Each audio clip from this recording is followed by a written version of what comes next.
এ বাবু, ভিডিওটা শেষ অবধি দেখবে, তবেই তো আরো বেশি মজা পাবে।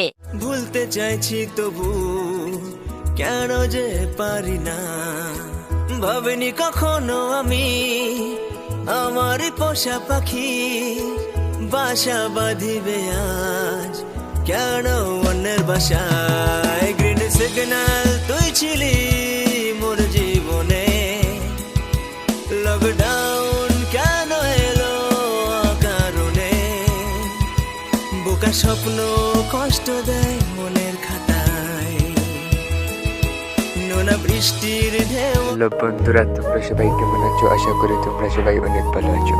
বন্ধুরা, বাইকের পরে আসলাম নাটকটি পার্ট 1 পল্লীগ্রাম ইউটিউব চ্যানেলে আপলোড করা হয়েছে। তোমরা চাইলে গিয়ে দেখে আসতে পারো। তাই বন্ধুরা, ভিডিওটি একদম স্কিপ না করে পুরো ভিডিওটি মনোযোগ সহকারে দেখার জন্য অনুরোধ দিল। তাই বন্ধুরা, চ্যানেলে নতুন দর্শক হয়ে থাকবে, তাই ভিডিওটা লাইক করে চ্যানেলটিকে সাবস্ক্রাইব করে দাও। কেননা বন্ধুরা, আমাদের এই চ্যানেলে সব বিভিন্ন নতুন নতুন ভিডিওগুলো সব আপডেট দেওয়া। তাই বন্ধুরা, তোমরা যারা সব ভিডিও নিয়ে এমনিতে দেখো, তোমাদের উপকার হবে। কারণ বন্ধুরা, আমাদের এই চ্যানেলে সব বিভিন্ন নতুন নতুন ভিডিওগুলো সব আপডেট দেওয়া হয়। তাই বন্ধুরা, ভিডিওটা লাইক করে চ্যানেলটিকে সাবস্ক্রাইব করে দাও। আর বন্ধুরা, ভিডিওটি কেমন হয়েছে জানাও।